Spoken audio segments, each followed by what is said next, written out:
Hi, in this video we're going to show how you can take CAD entities and convert them to GIS entities, which can then be used to create a model from.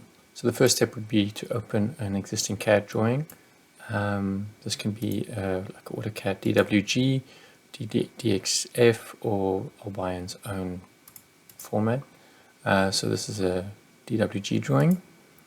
If the drawing doesn't show, then just go to Zoom All or Current Selection, but Zoom All will show the items. We can then see that there are like a couple of layers in this drawing where there's a pipe 400, a pipe 200, and a pipe 160, and we want to import this layer data to a GIS table. So the first step would be to create a new layer by clicking on create new layer and then create merge layer from CAD. You'll see there are the 3 layers listed, and you can select all the layers by control clicking or shift click to select them all. So for this first step, we're just going to take 2 of these layers and we're going to add it to a pipe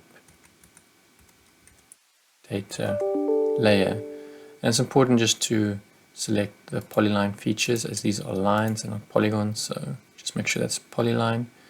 And because this table does not exist, we need to create a new field, so we're just going to call this diameter text, and because it's going to import the GIS layer name, which is the CAD layer name, which is pipe 160, and it's going to put it into a new diameter text field.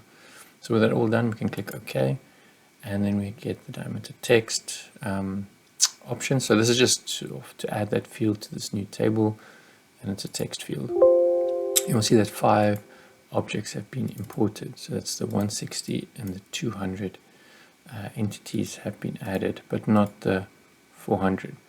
So we can go back to the create new layer and create merge layer from CAD again, this time selecting the pipe 400, and we want to export that to the pipe data table, which we just created, and we want to send it to the diameter text. And now there's a drop down, because this pipe data table already exists. The drop down has the field names. Field 1 is a generic field that's always created with new tables, and then the diameter text is the one that we created. So now we can just click OK, and one object is imported, and we'll see that it's a pipe 400, a pipe 160. So for this to be imported into a model, it needs to be a real field. So we can add a new type of field, which we'll just call diameter, and we'll set it as a real number field. We can then take this diameter text. Because it's text, we need to remove this prefix. So we just can go to find replace and replace the pipe with nothing. See that remove the prefix, and then we can just Control C or edit copy, and Control V or edit paste those values into the diameter field, and now this table is ready to use the merge into model import from GIS, but just make sure that you first create a model as shown in the import from GIS video. Thank you.